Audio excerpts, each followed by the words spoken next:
ముఖ్యంగా Congress party BC రిజర్వేషన్లు 42% పెంచి మేము అధికారానికి దూరమైనటువంటి రాజకీయాలకు దూరంగా ఉన్నటువంటి బీసీ కులాలను వాళ్ళకి అవకాశం ఇచ్చి 42% రిజర్వేషన్లతో ముందుకెళ్తామని కాంగ్రెస్ పార్టీ మేనిఫెస్టోలో ప్రకటించి దాని ప్రకారంగానే చేయాల్సిన పనులన్నీ చేసింది. తీర్మానం చేసింది, అసెంబ్లీలో తీర్మానం చేసింది, క్యాబినెట్ తీర్మానం చేసింది, గవర్నర్ కలిసింది, గవర్నర్ రాష్ట్రపతికి పంపింది, పార్లమెంట్లో బిల్లు పెట్టాలని కోరింది, ఢిల్లీలో ధర్నా చేసింది.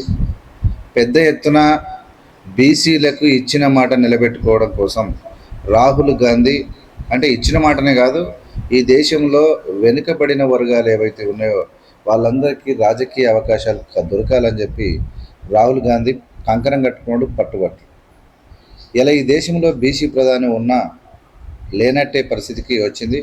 ఎక్కడ కూడా బీసీలకు ఆయన అనుకూలమైన నిర్ణయాలు తీసుకోవడం లేదు.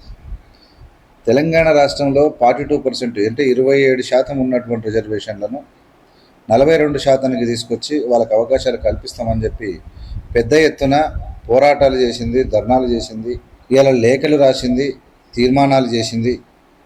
ఇవన్నీ చేసినైతే చాలామంది అంటే కొందరు బీజేపీ బీఆర్ఎస్కు సంబంధించిన నేతలు ఏమంటారంటే కాంగ్రెస్ పార్టీ నటిస్తుంది, నాటకాలు ఆడుతుంది. కాంగ్రెస్ పార్టీ నాటకాలు ఆడితే మీరేం బావులు దవుతురా?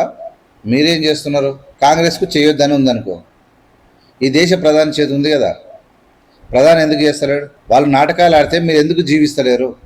మీరు కూడా జీవించాలి కదా. కాంగ్రెస్ పార్టీ కనుక నాటకాలు ఆడిందని మీరు అనిపిస్తే మీరు ఎందుకు స్వయంగా వాళ్ళ కోసం జీవిస్తలేరు అంటున్నా. జీవించడం అంటే పోరాటం చేయడం. 42% రిజర్వేషన్ల కోసం మీరు బీజేపీ బీఆర్ఎస్లు ఎందుకు పోరాటం చేస్తున్నారు? ఎందుకు నాటకాలు బీఆర్ఎస్ నాటకాలు అంటారు? సిగ్గుండాలిగా మనం మాట్లాడేటప్పుడు. నాటకాలు ఏంది?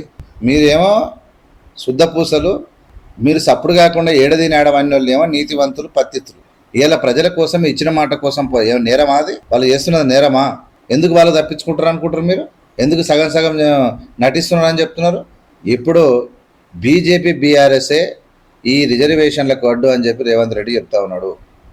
ఒకవేళ ఈ 42% రిజర్వేషన్లు కనుక మీరు ప్రజలకు సమకూర్చలేకపోతే, పొందుపరచలేకపోతే మిమ్మల్ని పక్కకు జరిపిన తర్వాత మేము వచ్చినాక ఇస్తామని చెప్తున్నాం. మేము వచ్చిన తర్వాత 42% రిజర్వేషన్లు బీసీలకు చట్టసభల్లో ఆమోదం పొందిన తర్వాతనే ముందరకెళ్తామని వెరీ క్లియర్గా చెప్తా ఉన్నారు. ఇలా మూలిగే నక్క మీద తాటికాయ పడ్డ చందంగా అటు ఆపరేషన్ సింధూర్ తర్వాత, అటు ట్రంప్ గుదిబండ తర్వాత, ఇక్కడ బీసీ బిల్లు అంటే స్వయాన ప్రధాని బీసీ అయితే ఆయన బీసీ బిల్లును పట్టించుకోకపోవడం, రాష్ట్రపతి స్పందించకపోవడం, ఎవరు కూడా ముందుకు రాకపోవడం, వీటన్నిటికీ ఏం చేయాలో అర్థం కాదు. మెజార్టీ ప్రజలు బీసీలు. దేశంలో 50 నుంచి 60% ఉన్నది బీసీలు, 20 నుంచి 23% ఉన్నది ఎస్సీలు, 8 నుంచి 10% ఉన్నది ఎస్టీలు, 10 నుంచి 12% ఉన్నది ముస్లిమ్స్, మైనార్టీలు. ఇలా ఎవరికి చెప్పకుండా దొడ్డిదారిన ఈడబ్ల్యూఎస్ రిజర్వేషన్లు తీసుకొచ్చిన నరేంద్ర మోడీ బీసీలు ఉన్నందుకే ఎందుకు రిజర్వేషన్లు 42% రిజర్వేషన్లు ఎన్నికే ఎందుకు ముఖం చాటేస్తున్నారు అన్నది ఇలా కాంగ్రెస్ పార్టీ బీజేపీని ఢిల్లీ నదివీడులో నిలదీసింది. చేయాల్సింది చేసింది. భారతదేశంలో ఉన్నటువంటి అన్ని రాష్ట్రాలకు బీసీల యొక్క ప్రాముఖ్యతను తెలియజేసింది. బీసీలకు అభివృద్ధికి మేము కట్టుబడి ఉన్నాం, బీసీలకు 42% రిజర్వేషన్లకు మేము కట్టుబడి ఉన్నామని చెప్పి ఢిల్లీలో జంతర్ మంతర్ వద్ద డంక బగాయించి మోగించి నరేంద్ర మోడీకి చెమటలు పట్టే పనిచేసారు.